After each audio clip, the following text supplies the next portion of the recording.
Dalam keadaan seperti ini, Indonesia harus semakin mampu berdiri di atas kaki kita sendiri. Kita harus bisa mandiri. Kita tidak boleh tergantung pasukan-pasukan dari luar. Karena kalau situasi tiba-tiba berubah ke arah yang lebih jelek, kita tetap harus survive.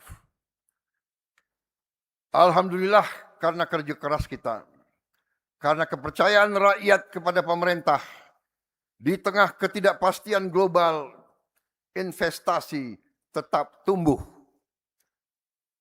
Sepanjang 2025, realisasi investasi mencapai 1.931 triliun rupiah dan telah menciptakan lebih dari 2,7 juta lapangan kerja.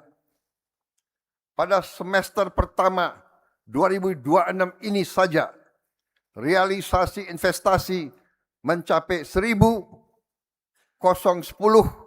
triliun rupiah dan telah menciptakan lebih dari 1,4 juta lapangan kerja. Ekonomi kita pada kuartal pertama tahun 2026 tumbuh 5,61%. Dan pada semester pertama tahun 2026 tumbuh 5,45%. Ini adalah pertumbuhan kuartal pertama dan pertumbuhan semester pertama tertinggi dalam 13 tahun terakhir ini. Dengan kebijakan-kebijakan yang tepat, yang rasional, yang menggunakan akal sehat, saya yakin pertumbuhan ekonomi kita di akhir tahun ini bisa mencapai angka 6%.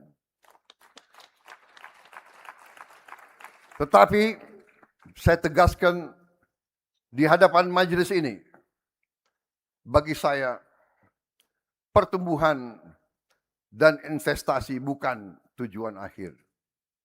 Tujuan kita adalah kesejahteraan rakyat kita. Pertumbuhan tinggi tidak bisa dinikmati oleh rakyat kita.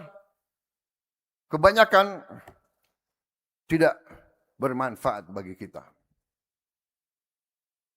Setiap rupiah investasi harus menciptakan pekerjaan, harus menghasilkan perbaikan kualitas hidup rakyat kita, terutama rakyat kita yang paling bawah. Itulah orientasi pemerintah yang saya pimpin. Kita tidak boleh meninggalkan mereka yang tidak berdaya. Kita tidak boleh membiarkan kelaparan ada di bumi Indonesia. Republik Indonesia anggota G20. Tidak pantas masih ada rakyat kita yang lapar. Saudara-saudara sekalian, bangsa yang kuat adalah bangsa yang mampu memberi makan rakyatnya sendiri.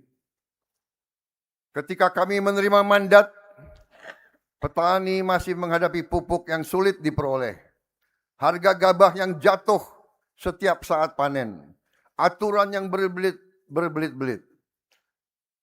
Kita harus berani menghadapi kesulitan dan masalah ini. Dan dengan demikian, walaupun kita tidak menyalahkan siapapun, kita melangkah dengan mencari solusi.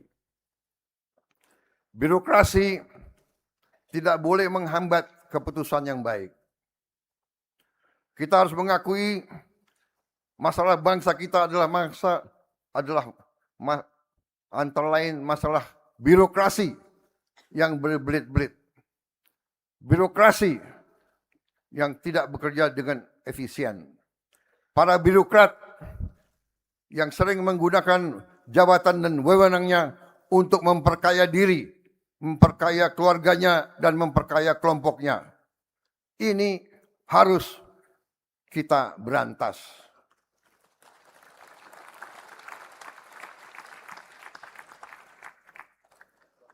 Bukan kita tutup-tutupi.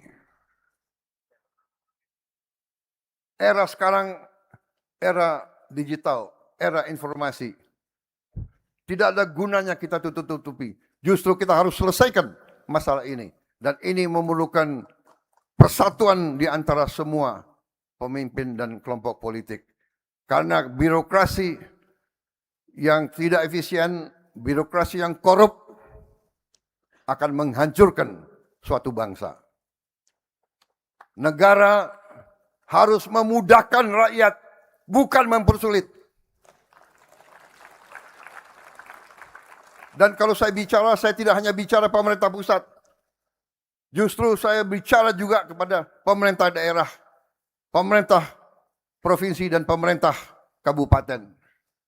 Tanya rakyat, dengarkan suara rakyat. Mereka yang pertama akan menyampaikan bahwa sering program-program tidak sampai ke rakyat.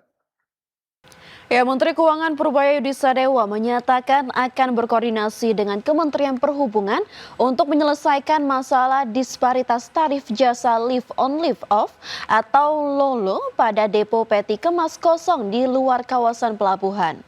Hal ini dilakukan guna memastikan kejelasan kebijakan, kepastian berusaha, serta terciptanya proses yang lebih efisien dan seragam. Purbaya menerima aduan dari Dewan Pimpinan Nasional Dewan Pengguna Jasa Angkutan Indonesia atau DPN Depalindo mewakili PT Jakarta Mitra Graha mengenai tingginya biaya logistik dan ketidaktransparan penetapan tarif jasa LOLO.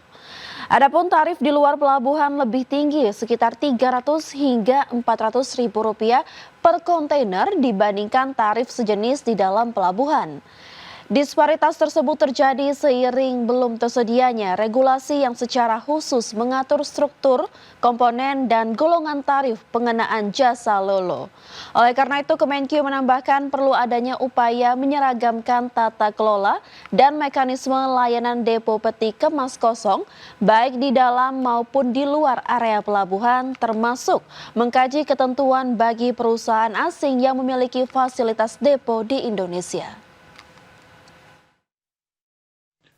Kita putuskan nanti perhubungan untuk memecahkan masalah ini sendiri. Pertama, coba investigasi tadi penyeragaman tarif di dalam dan di luar pelabuhan. Yang kedua, pelajari juga peraturan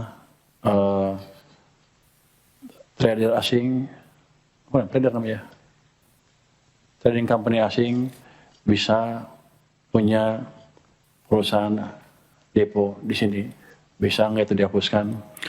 Nanti saya panggil lagi 2 minggu dari sekarang untuk rapat lagi di sini. Nanti saya undang menterinya juga sekalian di sini biar bisa mutusin sekalian.